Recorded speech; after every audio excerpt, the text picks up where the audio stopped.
much for this. Selena, we're watching Disney Channel. By the way, congratulations on your engagement. Do you want to know when I am the most confident? Yes. Is when I'm with my fans. I feel like I can be myself, and I am doing it.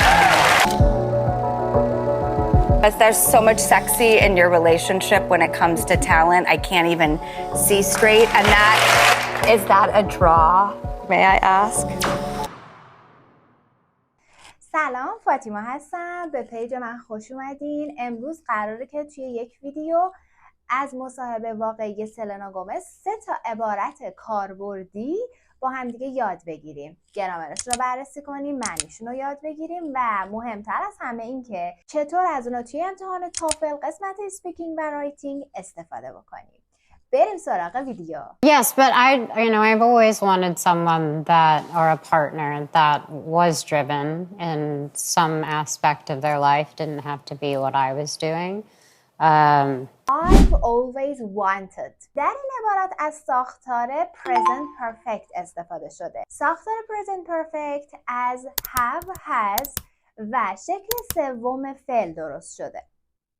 ما چه زمانی این ساختار رو به کار میبریم؟ زمانی که بخوایم بگیم یک کاری از گذشته، یک نقطه‌ای در گذشته شروع شده و تا الان ادامه داره. در این جمله سلنا گومز میگه که من از گذشته، از یک نقطه‌ای در گذشته تا الان این رو میخواستم. در زمان گذشته ساده اگر من میگم I wanted، یعنی من در زمان گذشته یک چیزی رو میخواستم و تموم شده رفته. ممکنه الان دیگه نخوام. اما وقتی میگیم I have always wanted، I've always wanted، یعنی من از گذشته تا الان این رو میخواستم. حالا مهمترین قسمت این که ما چطور از این عبارت توی امتحان تافل استفاده بکنیم. در قسمت اسپیکینگ امتحان تافل، مخصوصا قسمت اول، خیلی وقتا از شما میپرسن که describe a situation.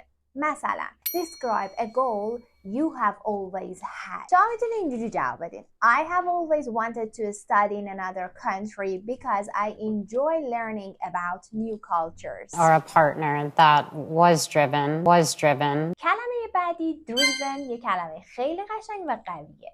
زمانی که ما بگیم یه نفر driven هست، یعنی اون شخص هدفمند، مصمم و بلند پروازه. یک کلمه خیلی سطح بالا که شما میتونید توی امتحان ازش استفاده بکنید. معادل هایی که میتونید برای این کلمه استفاده بکنید هم کلمات خوبی هستن. highly motivated, ambitious, determined, goal oriented کلماتی هستن که اگر توی امتحان استفاده بکنید نمره بالاتری میگیرید. یه مثال براتون میزنم. In today's competitive society, being driven is essential for achieving goals. کلمه بعدی. In some aspect of their life didn't have to be what I was doing. In some aspect of life به معنی اینه که در یک جنبه از زندگی، حالا میتونه روابط باشه، شغل باشه، سلامت باشه. خود کلمه aspect به معنی بعد، جنبه و قسمت. به کار بردن این کلمه توی امتحان باعث میشه که نمره شما بالاتر بره. به این مثال دقت کنید. مثلا شما در مورد تکنولوژی میپرسن.